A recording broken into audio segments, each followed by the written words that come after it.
Hey everyone! So I just wanted to give you a quick video that describes the assignments for week one. So if those of you that are entering this course prior to August 26th, or those of you that have not accessed this course until the 26th or later, this is the only week where I am releasing the information for the assignments, and you will have a considerable amount of time, about 2 weeks, if you're accessing this on the 20th. All of the assignments for this week are not due until Sunday, September 5th.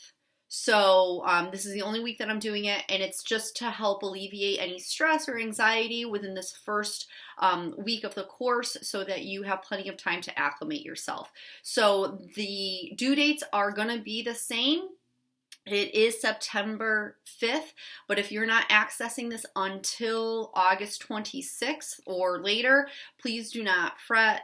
You will be fine. You'll have plenty of time to do it all. I'm just trying to accommodate everybody wherever their starting points are.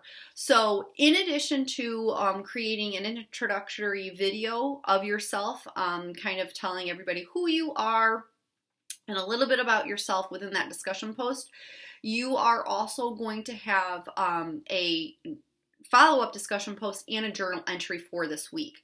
So before we start our journey into art appreciation, the very first steps that we need to do is first and foremost, we need to define what art is to us. So you're taking an art appreciation course. Why?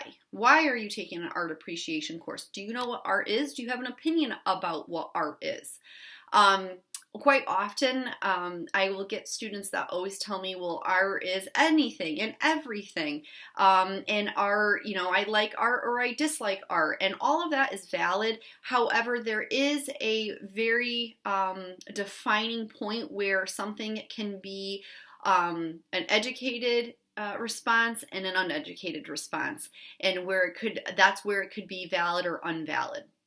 And so what I'm talking about is not only having an opinion about art, but being able to ground that opinion. So when you're looking at a work of art, or when you're considering a work of art to actually be art, instead of saying, no, I don't like that and I don't consider that art, and just leaving it at that, to really elevate that response and to really make that response valid is to follow up that opinion with some grounded information.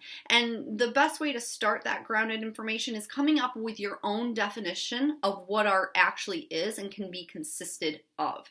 So the first week of this course up until September 5th, Sunday, September 5th, we're really going to explore what your opinions about art are. So the discussion post is going to circulate itself around 3 case scenarios. So you're going to meet Ruby the elephant, you're going to meet 2 artists that do installation art, and you are going to meet an artist at the end of his life, and you're going to look at a case study about that artist near the end of his life.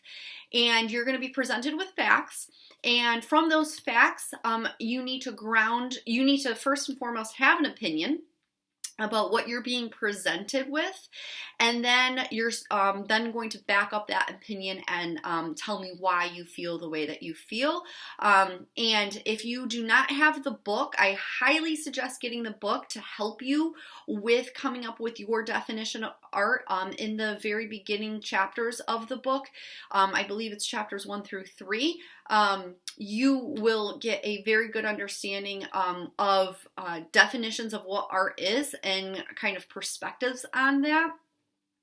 This course is really designed to show you the world of art, but really to show you different perspectives and for you to be able to understand different perspectives of your classmates and people in the world around you, because you're going to meet people in life that you are not going to agree with. You're not going to agree with the way that they act or the opinions or the judgments or the actions that they do, and sometimes you will agree with them. But it's very important to understand and to start expanding your mind a little bit and to understanding those various perspectives. Not all of the perspectives you're going to agree with, but there is a certain amount of appreciation and acceptance of how other people feel, and that's really what the crux of this class is about. And we're using art as a vehicle to explore those opinions and perspectives, and to really start to understand how to communicate how we feel and why we feel the way that we feel. In this class, you're not going to have you're not going to be met with anything that is a wrong or a right answer. It is just how well the answer is presented to you. So please don't come into this first couple of assignments with the idea of, oh my gosh, I need to know what the right answer is.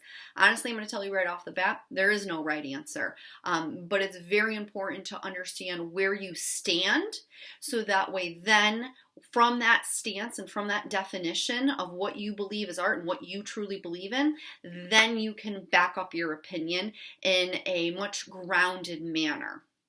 So that's really what this first set of assignments is really looking for you to do.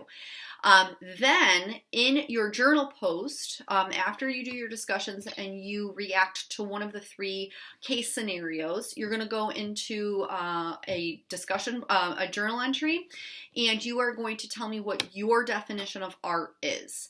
And I have a little bit more of a definitive description within the journal section. So please make sure that you read that before you create your journal entry. If you have any questions about anything that I've said, if anything is kind of confusing you, again, please, please, please, please reach out to me, and I'd be happy to help you with any questions that you have.